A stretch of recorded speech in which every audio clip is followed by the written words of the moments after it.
Confidence ആണ് നിങ്ങളുടെ പ്രശ്നം. Let me tell you something. ഈ കോൺഫിഡൻസ് എന്ന് പറയുന്നത് it's not actually based on your looks or the cars you drive. നിങ്ങൾ ഓടിക്കുന്ന വണ്ടിയിലോ നിങ്ങളുടെ ലുക്കിലോ ഒന്നുമല്ല ആക്ച്വലി കോൺഫിഡൻസ് എന്ന് പറയുന്നത്. It's because there are plenty of people. ഇഷ്ടംപോലെ ആൾക്കാരുണ്ട് ലുക്ക് ഉണ്ടായിട്ടും വണ്ടി ഉണ്ടായിട്ടും കോൺഫിഡൻസ് ഇല്ലാത്ത ആൾക്കാർ. Basically what I am trying to tell you is confidence എന്ന് പറയുന്നത് it's based on your own mental talk.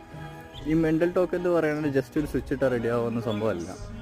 ഈ കോൺഫിഡൻസ് എപ്പോഴാണ് ബിൽഡ് ചെയ്യണമെന്ന് വെച്ചാൽ നമ്മൾ ഡെയിലി ചെയ്യണ ഓരോ കാര്യങ്ങളുണ്ടല്ലോ, the promises you have made to yourself. ആ ഓരോ കാര്യങ്ങൾ തെറ്റിക്കാണ്ട് ഏതൊരു സിറ്റുവേഷനിലാണെങ്കിലും, ഈവൻ ദോ യുവർ സിക്കാണെങ്കിലും ട്രാവലിംഗ് ആണെങ്കിലും ടയേർഡ് ആണെങ്കിലും, especially when you are tired, ഏതൊരു സിറ്റുവേഷനിലും നമ്മൾ ചെയ്യേണ്ട കാര്യങ്ങൾ നമ്മൾ ചെയ്യണം. ആ ഒരു ഇത് വരുമ്പോഴാണ് നമ്മൾ സ്വയം കോൺഫിഡൻസ് ബിൽഡ് ചെയ്യണത്. വളരെ ഈസി ആയിട്ടുള്ളൊരു ഫോർമുലയാണ്. Just try it for 3 weeks and you will get to know it.